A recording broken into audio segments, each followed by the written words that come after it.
Hi everyone, Sal Khan here from Khan Academy. Welcome to the Homeroom live stream. It's been a while since we did one, but we're back and we have an amazing guest, Wendy Kopp, CEO of Teach for All, also the founder of Teach for America. We're going to talk about her journey and all of her learnings about education and where we might be going. But before we do that, I will give my standard announcements. First, a reminder that we are not-for-profit here at Khan Academy. So if you're in a position to do so, please think about going to khanacademy.org/donate and making a donation of any size. It really does make a difference, and it's what allows us to serve tens of millions of students around the world. The next thing, I'd like to make sure we recognize many folks who have stepped up, especially when the pandemic hit, and more folks than ever were dependent upon Khan Academy. Special thanks to Bank of America, AT&T, Google.org, Novartis, Fastly, and General Motors for really stepping up. And as we all know, unfortunately, we're still in this pseudo-pandemic mode. But even post-pandemic, this is where Khan Academy might be even more important to make sure that we can get everyone back up to speed and have a strong foundation and having everyone learn at their own pace. Last but not least, there is a version of this live stream in podcast form, wherever you get your podcasts. Homeroom with Sal, the podcast. With that out of the way, I'm so excited to introduce Wendy Kopp, who I consider a good friend and someone who I generally look up to in all things in my life, including founding organizations and all the rest. Wendy, welcome. Thank you. So good to be here. Looking forward. So maybe and I'll remind everyone who's watching on Facebook or YouTube, any questions you have for Wendy about her journey or about education generally, put them in the message boards. We'll be able to look at those questions, and I'll try to surface as many as I can during our conversation. But Wendy, maybe a good place to start. I think a lot of folks have heard for Teach for All. Maybe not everyone has. A lot of folks might have heard for Teach for America. Some might not have. What is Teach for All and what is Teach for America? So I'll start with Teach for All. Teach for All started just about 14 years ago. And it was, I had my head down, and I'll get back to this in a minute, just working to grow the impact of Teach for America, which I had started maybe 30 plus years ago. And I wasn't thinking at all about the rest of the world, but there was just something in the water. And I started meeting amazing people, social entrepreneurs from all over the world who were interested in seeing something similar happen in their countries. And they were looking for support and help. And that led to the launch of Teach for All as a network of independent, locally led organizations now in 60 countries around the world that all share a common purpose, which is to develop collective leadership to ensure all kids fulfill their potential. And we all share a common approach for doing that, which is really kind of the approach that we pioneered initially at Teach for America of, enlisting promising leaders, people of all different academic backgrounds and career interests, in committing at least 2 years to teach in under-resourced communities, investing in their leadership, supporting them as they commit really their lives to working as leaders and advocates for the systemic changes necessary to create a fair and equitable and excellent education system. No, there's so much in there. I hope to unpack. Well, let's go to the, you just explained a little bit about how Teach for All came to be and its theory of action.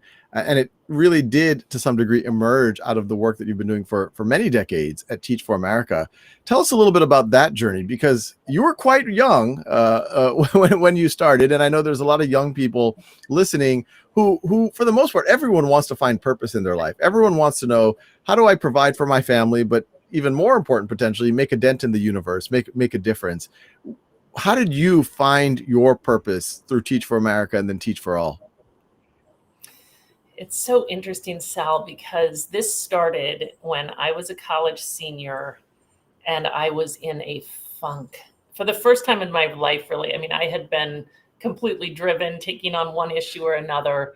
And then I got to my senior year and I realized I have to figure out what I'm going to do for the rest of my life. And our generation was called the me generation. Supposedly, we all just wanted to go out and work for banks and management consulting firms. And I didn't want to do that. And I just found myself just searching for a way to assume a big responsibility and make a real difference in the world. And I got this sense that I wasn't alone, that there were thousands of other people out there searching for exactly the same thing. And as I went through all of that, I'd also become just a very concerned college student focused on, the inequities in our country, and particularly on the issues in education, the fact that where kids are born does so much to predict educational outcomes and life outcomes. And one day all that just came together. And I thought, why aren't we being recruited as aggressively to commit just 2 years to teach in urban and rural public schools in our country as we were being recruited to commit just 2 years to work on Wall Street? And I just became completely obsessed with this idea.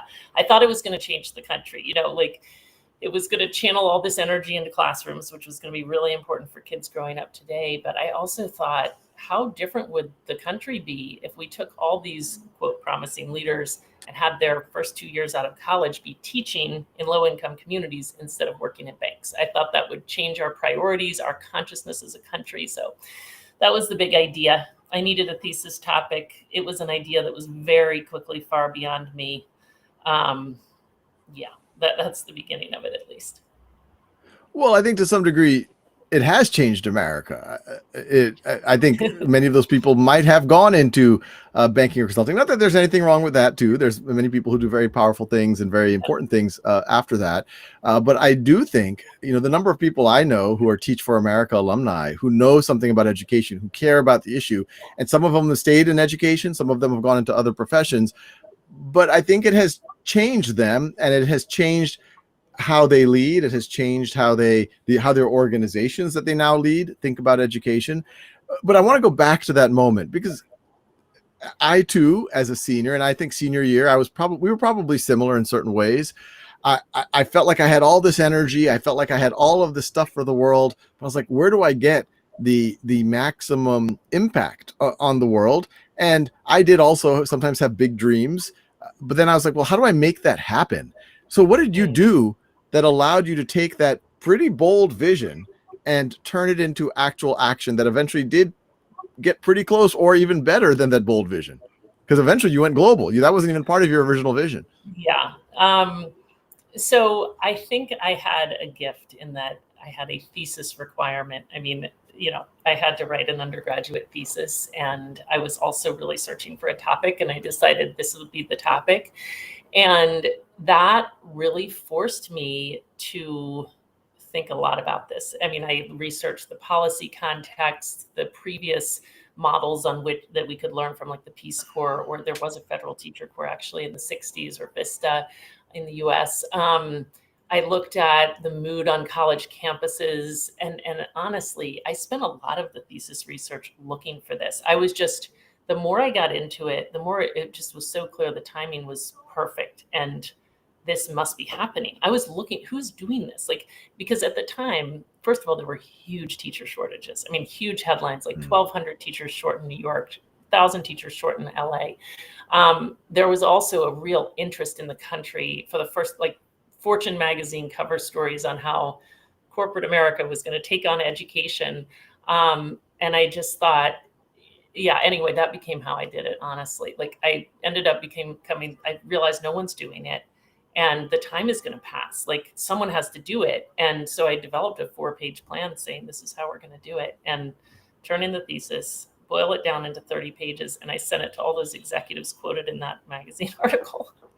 And there was no email. I was mailing letters, calling, following up, and I got a few meetings off of those letters. And again, it was one of those ideas that was capturing people. I got a seed grant. I spent my summer just trying to meet anyone who would meet me with, of course, I had no credibility. I mean, that I would send 100 letters and get a meeting or two. But as I tell everyone, you can get 98 no's, or 99 if you get one person saying yes. And that sort of became how, ultimately we gained a little traction. But honestly, I mean, one more thing to share. Everywhere I went, I mean, I was getting into superintendents and potential donors and various people. Again, I would meet one person and they would lead me to others. Everywhere I went, people said, this is a great idea. It will never work. And the reason they thought it wouldn't work is they thought the college students would never do it. I had a list of 100 campuses, public and private, historically Black colleges and Ivy League schools.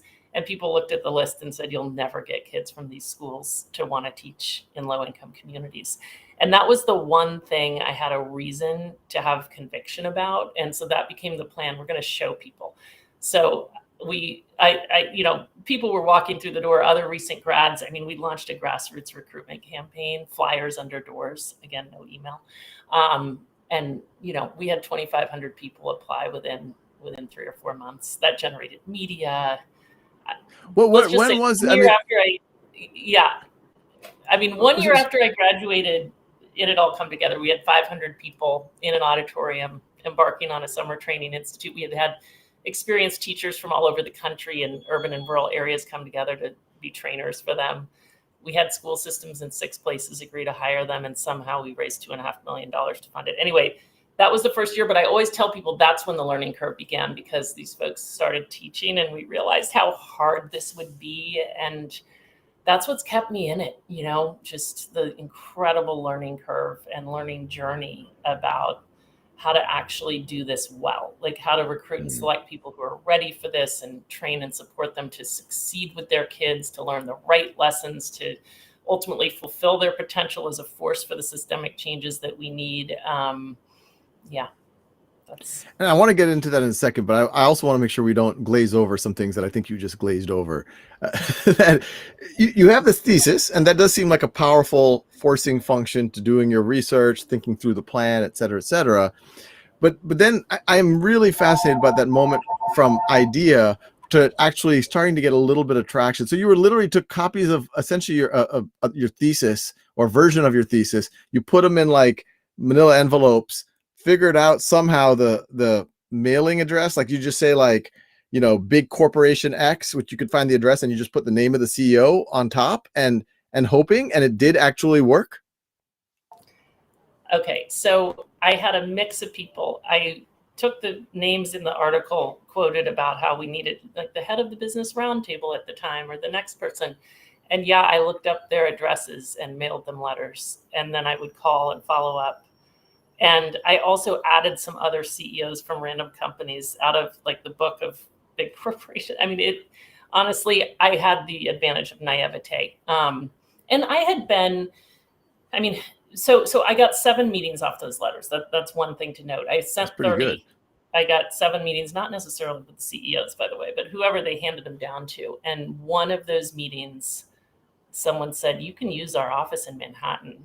So I got some office space, and the other said it was just taken with the idea. And it's a long story, but he said, if you can get Princeton to be the conduit of funds, I'll make the seed grant. And I had met the Princeton development director because my thesis advisor had insisted on it. This man was going to explain to me how impossible this was going to be. And I called that man, and he was like, I cannot believe you got a grant. And he made it happen. So anyway. And this, I'm just curious, how much was the seed grant?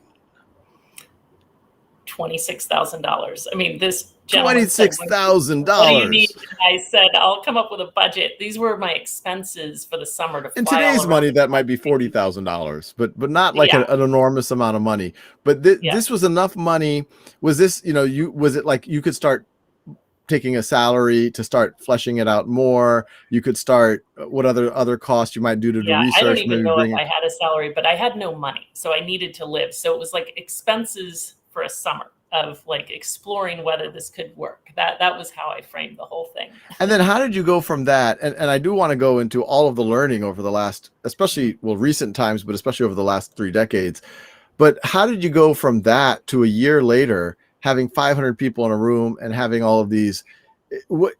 It's one thing to get a $26,000 grant. It's another thing to actually, even though they were skeptical, in hindsight, it feels like the student part might have been the easier part. But getting the districts to say, yes, we will place these teachers, having enough money to do the training for all of these folks, being able to do it in a responsible way so that you're going to put them in classrooms, they're going to be teaching kids, et cetera, et cetera. Yeah. What was it just a series of small steps? Yeah, I mean, it was all in the 4-page plan, but yes. I will say I mean, I think every piece of this work is a challenge, right? Like, I think actually one of the hardest things we do still to this day is inspire people with a lot of other options to say, I want Mm, to do this. And mm, so, but it is true that there's a certain group of people out there. I think in that first year we magnetized the people who saw this and I want to be part of that. And I think as we work to grow beyond that core group, it became all the more challenging to figure out how to do it. Um, the school district part was not the hard part. I still mm, remember these initial meetings I had with urban district superintendents and heads of human resources. Like one very memorable meeting with the head of human resources in the Los Angeles school district. The guy started laughing. He was looking at my list of 100 colleges and he just laughed and said, I'll tell you what, you get students from these colleges to want to teach in my schools and I will hire all 500 of them. And that was kind of the reaction I was getting, because there was just there was such a need for teachers, and there was, in many ways, it was a very different world 30 years ago. I mean, we've mm. seen school districts in the US become so much more sophisticated in how they're recruiting teachers. I mean, it used to be a very different world.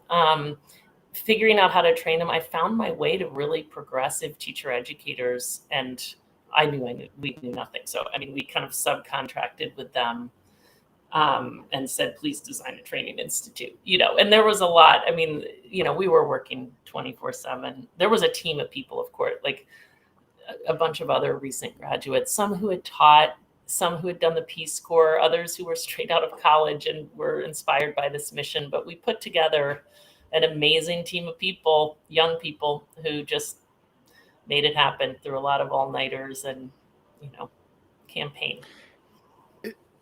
I think young people who are watching this, I'm sure they are likely impressed, because it's not common that you'll see a college senior or someone who's 21 or 22 years old be able to do this level. But we've had the last 20 or 30 years of seeing examples of, especially in the for-profit sector, of startups being founded by college students and getting off the ground. But when you started this was not a normal thing. It was not normal for someone in their early 20s to be able to start an entity of substance. But anyway, I know we're short of time, but there must have been something really powerful about how you were presenting yourself, or maybe you just had the right sponsors, the right advocates, or a combination that allowed you to get off the ground. Because I would argue it's even harder to start a not-for-profit of meaning relative to even a for-profit. I was obsessed with this idea, and I think that was the thing. Honestly, more than anything else, and it was an idea that magnetized people immediately. I mean, and it really has since then, right? And now it's doing that globally. And there was a lot that's really what it came down to. It was much less than, I don't know that I wasn't trying to think of something to start. I mean, that was like the last thing. I was not in that mode at all. It was just, I became so obsessed with this. And I think that's what made it work. And now, fast forward to today, what are your big takeaways? You had some hypotheses 30 years ago or whenever it was. Which of those came true, or maybe are even better than what you expected? Which of those the jury's still out? And which of those are you like, well, I'm not sure if that was right, but there's this other thing we learned? Hmm. So what's interesting about this, I mean, as I shared earlier, part of what I was so obsessed about was the long-term impact I thought this would have. Like, I thought it would really reshape the priorities of a generation.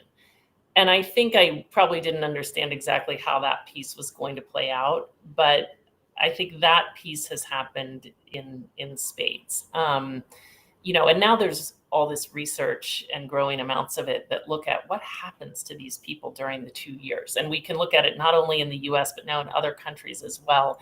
And what's fascinating is that these effects are so similar, even from country to country. Like, people through those 2 years, like, they come in, I mean, they go through this very rigorous selection process, and they come in, these studies look at people who are right on the admissions line. Some didn't get in and some did. And then it looks at what happens to their mindsets and beliefs and understandings 2 years later and beyond that. And so they come in, the selection model works. We select people who believe in kids and families in low income communities, but that conviction deepens. Like, the gap in their, like, level of belief in the potential of kids and families grows, like meaning like they believe more in their kids at the end.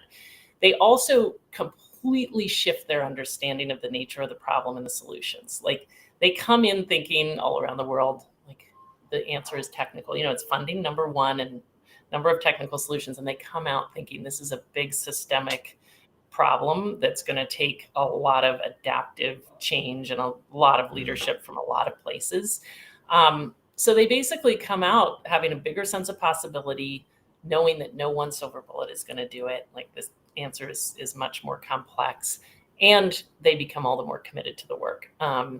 They change their career trajectories. They never leave the work, essentially. I mean, you look at the 70,000 some Teach for America alums, and 86% of them are full-time in the work. Like some of them in education, some of others taking on the other aspects of the issues in low-income communities. And we're seeing the same thing globally. 75% of these alumni all over the world are still full-time in education. So that part, like the idea that this was going to shape these people and that it would end up being not only about 2 years, but about every year after the 2 years, like that we got completely right. I don't know if I could have known how that would play itself out over time. I think, it's probably made a bigger impact in the long run, in my biased opinion, than I could have predicted because of the nature of the problem and the solution, which we could talk about. And I'll go in a second, but how do you think it's affected the education environment? What's that alternative reality where instead young Wendy Kopp went and got a job as a management consultant and didn't start Teach for America? What would the world look like there? So this is where I was going to go. So I think what I've learned over time, and what all of these people who get into this work learn, and what I'm sure you've learned, is that this really is a big complex problem. Like there is no one thing that's going to solve this problem. Like more great teachers, a different curriculum, a laptop for every kid, a charter school, a different government. I mean, there's no one thing. It's going to take so many different things. Like it really is just a very complex problem. And it's not even all about schools and school systems. It's about, it's about the fact that whole segments of kids face many extra challenges that more privileged kids don't face: discrimination, poverty, lack of access to adequate healthcare, and so many other things. And then they show up at schools never set up to meet their extra needs. And there's this kind of prevailing ideology about the potential of these kind of marginalized kids. And so to solve that is going to take collective leadership. It's going to take a lot of people working together. It's going to take teachers and school leaders and school system leaders. It's going to take the social entrepreneurs figuring out how to change the system. It's going to take policy leaders. It's going to take students and parents and advocates. We need a whole ecosystem of people exerting leadership. And so I think what Teach for All network organizations have done is contributed to that collective leadership. Like they're enlisting people, from very diverse backgrounds, some who have lived these inequities that we're addressing, and others from much more privileged backgrounds. So diverse group of folks, they're immersing them in this experience. And those people come out believing we can solve this problem, understanding the nature of the problem, and taking it on alongside and in partnership with many others, the systemic issues. And so I think what's changed, like you can see now, I mean, in the US, you can see communities where Teach for America has been placing a steady stream of people for 30 years. And I know it doesn't seem like it because we still have massive inequities and we're far from where we want to be as a country in education. But if you actually looked at where things were 30 years ago in these communities versus where they are now in terms of the state of education, the educational outcomes, we've moved the needle in a big way. And not, of course, just because of Teach for America, but if you took all those Teach for America people out of those communities, you would take a lot of the energy and leadership and entrepreneurship that has fueled and catalyzed and in some cases really driven the change. And we're seeing just the same effects all around the world. It's almost like seeing the same movie playing in different countries. Yeah, and I'll add to that. I'm sure it's had impact on those communities, but just even on my own journey at Khan Academy over the last 11, 12, 13, I guess it's been 16 years, 17 years since I started tutoring family. But while I was doing this for real, the number of Teach for America folks that I've seen leading we've had multiple Teach for America folks at various stages in Khan Academy, all the way to the early days, who did some of our school partnership work. The number of other not-for-profits or for-profit, but education, Yeah. ed tech, whatever you want to call it, reform, your alumni are everywhere. They are driving these things. So I do think there's the direct impact on those communities. There's the ways that it has changed these people directly in their understanding of the system, but it's also many of your folks have gone out there and then have become mini Wendy's and have started other parts. To your point, it's a multi-dimensional approach. There's many vectors here. But going into the teaching itself, there's a bunch of questions that have coming in from YouTube. Raymond Cronin says, how do you get students on board with core classes they're not interested in? There was another question. Can you describe the progress in education you've seen made? And so taking all that into account, what have you found makes someone a successful teacher? And as to Raymond's question, it's not just delivery of content, it is motivation of content. It's other things. What's your takeaways here? How do you see Yeah. that talent and how do you develop it? So first of all, on the teaching question, and then let's come back to that second question, because that's a slightly different one. But we've learned so much, and it's an ongoing learning journey. I think, my biggest thought in listening to that question and just thinking about what we've learned is that, I guess I've rethought what we're even working towards. When we started out in this, of course, and still, we're so driven by equity across the Teach for All network and working with the most marginalized kids. I think when I started my Teach for America journey, I was thinking that meant catching kids up to where more privileged kids are. And progressively, we just realized how insufficient that is. Like, we're catching kids up in a very broken system, when what we should be doing is enabling kids and developing them to exert the leadership to solve the inequities, to shape a better future for themselves, like navigate a changing economy, and for all of us, like solve these pressing problems that face our society. So it's interesting, like we did a whole set of studies back in the day about what differentiated teachers who produced the biggest gains in student achievement, standardized test scores. But we've redone all those studies now, looking at what is it that differentiates the teachers who are fostering students' agency, their awareness in the world, their problem-solving skills, their leadership, including their ability to apply the academic knowledge to be strong critical thinkers and strong problem solvers and all. And so I guess what's come out of those studies is the idea that the strongest teachers, first of all, are so purpose-driven. Like, they are very clear on their ultimate aim. They build really strong relationships with their students and the students' families and other teachers in the school. And then they're making choices that foster student agency and awareness and well-being and mastery. I'm going to pause. There's so much to be said on this topic, but. And what's your sense about, when you're looking at these young people going into the Teach for America or the Teach for All force, is there any way to find that signal early on, or do they just have to learn as they go? And then how do people change with time and experience? Because I've definitely heard the argument both ways. These are incredibly high potential folks, but then you might have senior teachers who might not have quite, the same background, but they've learned things over the years. How do you see that develop over time? Yeah.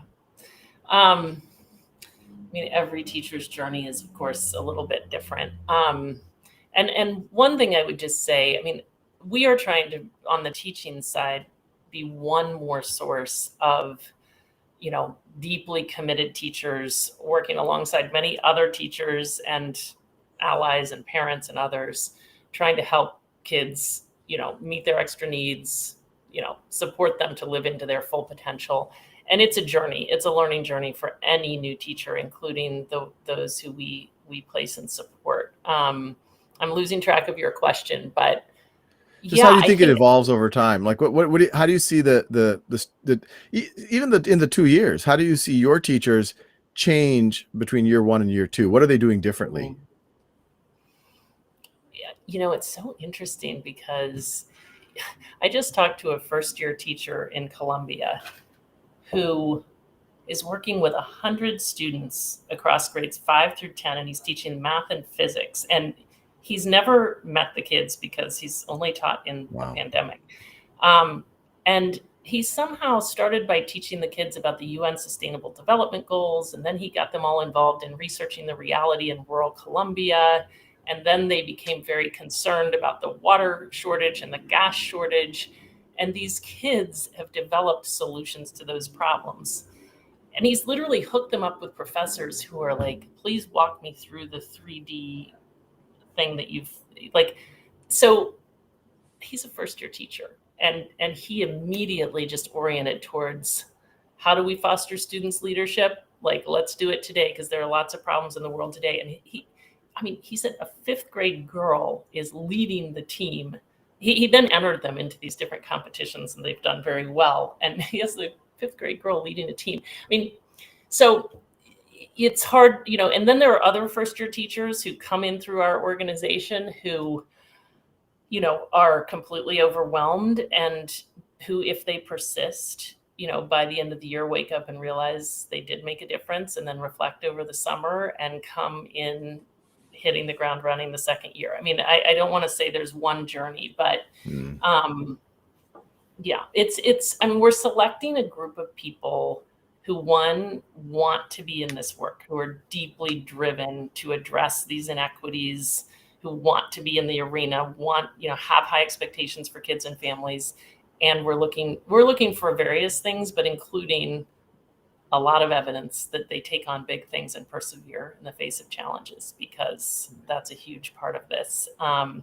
We're looking for people who also build strong relationships and can influence and motivate others. And I think that's another just really fundamental piece. I mean, all of our studies about transformational teachers, it's interesting, like the number one differentiator is that they're incredibly relational, not even just with kids, but with anyone, like the other teachers in the building and such. So, there's a lot to like trying to select those folks and putting them in a culture and helping them understand and see like different models of teachers who are fostering their students' leadership and building their skills and providing the ongoing coaching and mentoring and access to resources necessary to develop over time. Yeah, makes a ton of sense. And I just realized whenever I'm having a good conversation, the time goes far faster than I expect. So maybe we finish off. There's a question from CL Grouse on Facebook. Being that we have been in a pandemic for almost 2 years, are there any changes within the organization that weren't there prior to 2020? So if you could take us home on what has the pandemic done to Teach for All, to teaching, and any other takeaways you want folks to have? Yeah.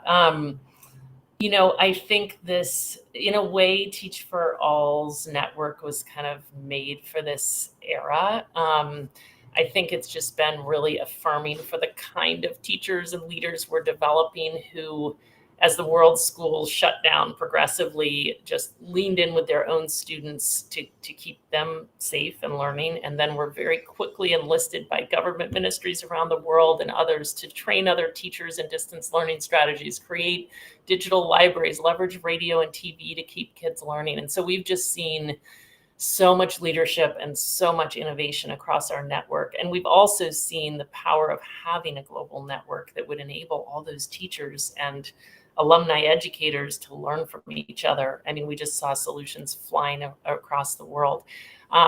So that's maybe a part of the answer. We've been reflecting a lot on what we're learning in this era. And of course, we're seeing the issues we're addressing, like the inequities we're addressing, just hugely exacerbated in this time. But we're also seeing a lot of new possibilities, like mindset shifts, a lot of them among the world's educators. I mean, our network's educators and the world's educators, about the power of leveraging technology, the power of engaging students in shaping the learning experience, like partnering with them to do that, the power of partnering all the more deeply with parents, the importance of integrating a focus on well-being and social emotional development at every single step of the way and every day, and probably more. But so we're really thinking about how do we sustain those mindsets, because if we can do that, we really have the potential to have a different and much better school system as we go forward. No, it's so exciting. And look, Wendy, I would say I could talk to you for hours. And I will say, you've always been an inspiration. The existence, I didn't know you when I started Khan Academy. We got to know each other quite quickly. I consider myself very fortunate. But the existence of Teach for America and Teach for All is what gave me confidence that you could have innovative not-for-profits at scale that can really make a dent at a national or global level. And obviously what we're trying to do in the various not-for-profits, we also have a habit of starting more than one not-for-profit. Then the various not-for-profits that we're doing, obviously I've started a tutoring platform, schoolhouse.world. In some ways it rhymes with a lot of what you're talking about people wanting to give back. And I think what we're doing is so complementary. I'm super excited about where education can go with your entrepreneurship and these 70,000 folks that you have joined your army. Thank you for doing that for the world. Well, thank you, Sal. And your journey has also been a huge source of inspiration and support to our whole network and so many leaders across our network and to I myself. So thank you for that. We really value our kind of informal partnership with Khan Academy. Absolutely. Well, thank you so much. Well, thanks everyone for joining. Thanks so much, Wendy. Thanks everyone for joining. As you could tell, Wendy is one of the real, if you think of a list of 5 people in the last 30 years who you would list on making a dent in the universe, especially a dent in the universe in education, I think Wendy would make that list. So thank you for joining. And as you can see, she's incredibly inspiring and her journey is incredibly inspiring. So thank you for joining the Homeroom, and I will see y'all at the next one, which is still going to be in a little while. But see y'all then.